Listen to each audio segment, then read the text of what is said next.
Welcome back to Important Library Stuff, a podcast where library staff share the inside scoop on all the stuff that happens at Prince William Public Libraries. And trust us, it's a lot of stuff.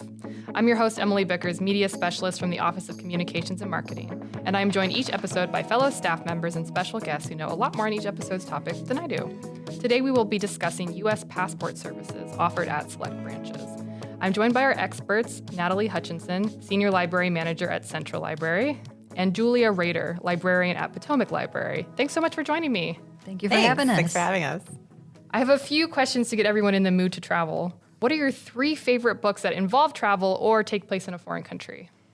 One of my most recent favorite books is called On the Camino, and it's an e-book, an e-comic book. It's by Jason, just Jason. And I like that one because I will be doing half of the Camino de Santiago, which is a 250-mile walk in Spain. And so I'm really looking forward to doing that and seeing his depictions of like the cathedrals and all of the roads and things like that, and all of the people too. So that was a fun one. I also like Tana French. She's a mystery author. One of her latest books is called The Hunter, and it's set in Western Ireland, which is just, the whole area seems magical to me, and also the people and a whole different community. And finally, the Expanse series by James S.A. Corey. That's definitely travel across the universe kind of book, which I just love science fiction. That's awesome. Thank you. Yeah, and to continue on that, mine are going to be science fiction too. I only have 2. I'm going to go with Convenience Store Woman by Sayaka Murata. It's kind of a bit of a dark story, but it takes place in Japan, in Tokyo. But you just really get a nice feel for the city and like the daily life in the city and just kind of like the hustle and bustle of it, but also just how people live there. And I kind of like that aspect of traveling more than anything. My other one would be Project Hail Mary by Andy Weir, which if you're choosing, please choose the audiobook. It is easily one of the best audiobooks I've ever listened to. And I would say that's traveling across the universe as well. And, you know, trying to go on a mission to rescue Earth any way we can. But you end up on a whole different planet. And yeah, that's the best kind of traveling you can do, right? Yeah, no, really. Thank you, guys. So which country has been your favorite to visit personally? I think my favorite has been Austria. First off, my daughter lives there, so I get to see her. Oh, cool. But Austria is this beautiful combination of city. Vienna is an amazing city. It's easy to get around. There's just so much beauty, museums, library. And then you can take a bit of a road trip, train, bus, and you're in the country and you're hiking and you're in the mountains and singing Sound of Music, or not. But it's a beautiful, beautiful country. Yeah, and for me, it would be China. Like, I liked it so much, I lived there for several years. So it kind of is along the same theme as the book I was talking about, but the hustle and bustle, the people watching, just the way you could just go from one city to the next so easily, and there's just so much to do for just such a long period of time that, and the food. Any kind of food you could want, and the best of it. It's just, it's a great experience. I'd recommend it if anyone is looking for a place. Great. So do you bring books with you on your trips? If so, how many? I bring my Kindle, and I pack it on as much as I can, but I never get to read as much as I think I will, but I always have that there as a safety. And I always have books on my phone, so that's just like a given. And if there's time, there's time. If there isn't, no problem.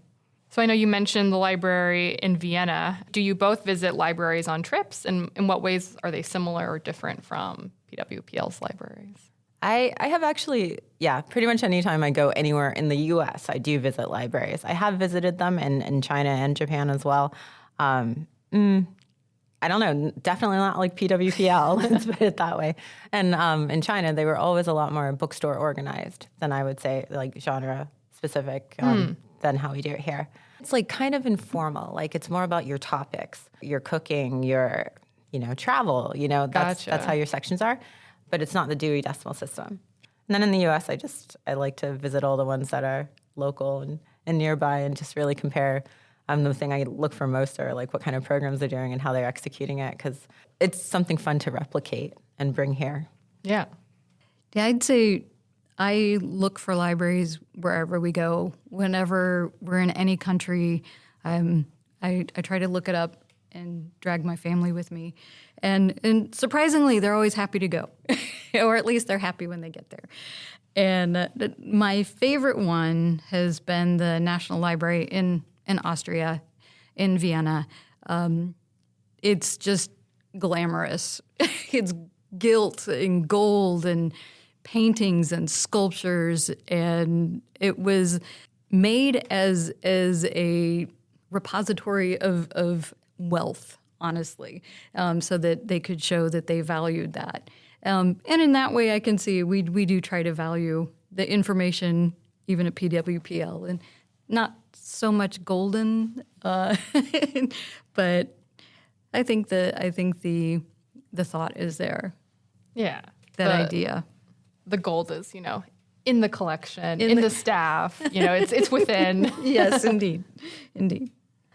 All right. So let's now dive into the process of applying for a passport at the library. So no one has to take notes as they listen. The information specific to U.S. passport services at PWPL is available on our website, pwcva.gov/library. Under Services, click U.S. Passport Services.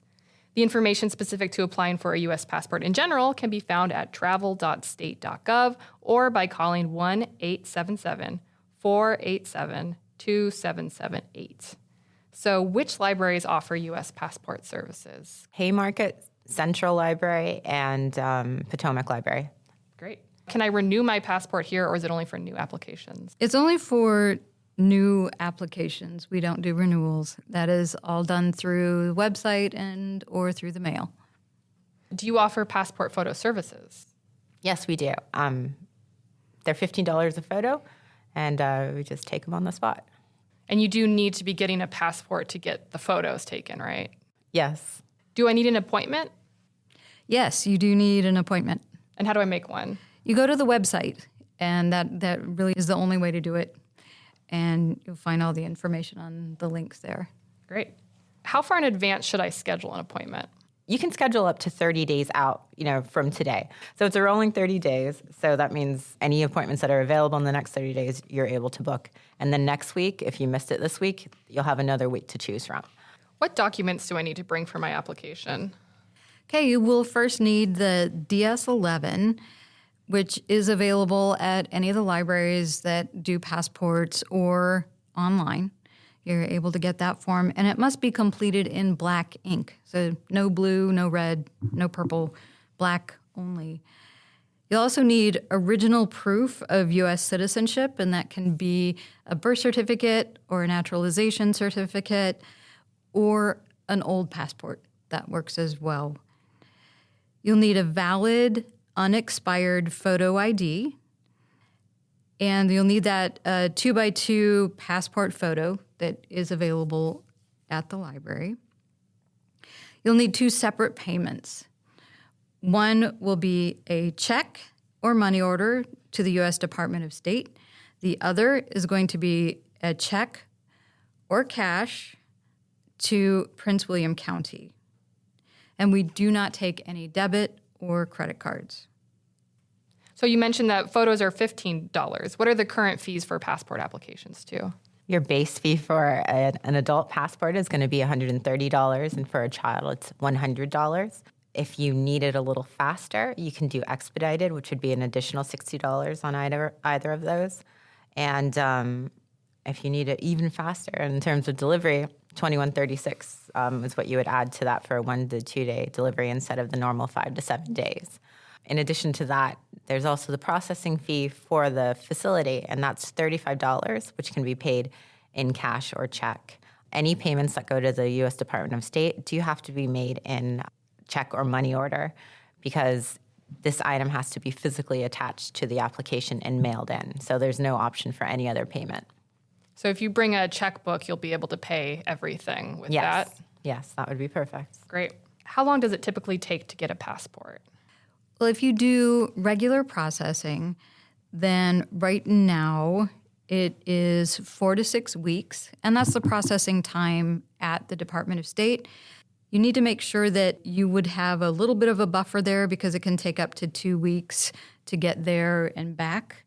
Then expedited is 2 to 3 weeks for processing. And again, that's at the Department of State for that extra $60 plus the time there and time back. So definitely plan ahead. Absolutely. All right, so let's say I have mismanaged my time and need my passport right away. Is there an option to get it even faster? There is an option.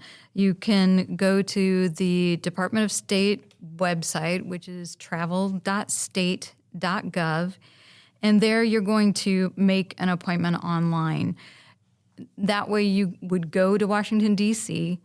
or another passport agency to have them process your passport application. Everything you'd need for those circumstances is outlined online as well. So you'd have to pay attention to that. Good to know. For a child's passport application, is there any additional documentation needed? For children, the main thing is that we need to have both parents there. And if you're not going to both be there, then what you're going to want to have is a DS-3053, which is a notarized statement that allows the other parent to be absent. But that parent will then provide a photocopy of their ID, the notarized statement, and then the other parent is there with the child. And that's good for people who really cannot find the time to both be there at the same time. Otherwise, the citizenship information is generally going to be their birth certificate, and the other information is going to come from the parents' IDs. Can I track my application status after submission? Yes. You can go, again, to travel.state.gov. They have a link that says, "Where's my passport?" And it will ask you for some basic information and so that they can identify you. And then it will tell you if they've received it, if they're processing it, and if they've mailed it. So where can I find the most up-to-date information on U.S. passport services at PWPL? Your best bet is to look on the website. That's what's updated most frequently. Great. All right, so let's say I have my passport. I'm ready to plan my trip. How can the library help with planning and preparing for international travel beyond helping me get a passport? We have tons of resources for travel. We have a lot of travel books. If we don't have them or the specific place that you're going at a particular library, it's very easy to put a hold on one and have it sent to you to your home library. So you can learn all about it through travel guides and other things. And for language resources, we have Pronunciator and Transparent Language in our digital resources, which are great to learn the phrases you'll need for traveling. Yeah, you can go to our digital library at pwcva.gov/digital library and see all of those. All right, thank you. You all are getting me very excited for traveling, even though I have nothing planned. Do you have any parting thoughts or tips? I would say plan ahead for sure. Double check your documentation. Look at the website. And on that first page of your application, your DS-11, it lists every single thing you need on it. It's a lot easier to spend a little extra time on that than to come out and not have everything you need for an appointment. Yeah, because unfortunately, if you don't have what you need when we see you, you'll have to start the whole process all over again. So be prepared. That's the best advice. Yeah, it's great advice. I will close this out with a quote from the book referenced in the episode title, Oh, the Places You'll Go by Dr. Seuss. It's opener out there in the wide open air. Thanks for listening and join us for the next episode of Important Library Stuff.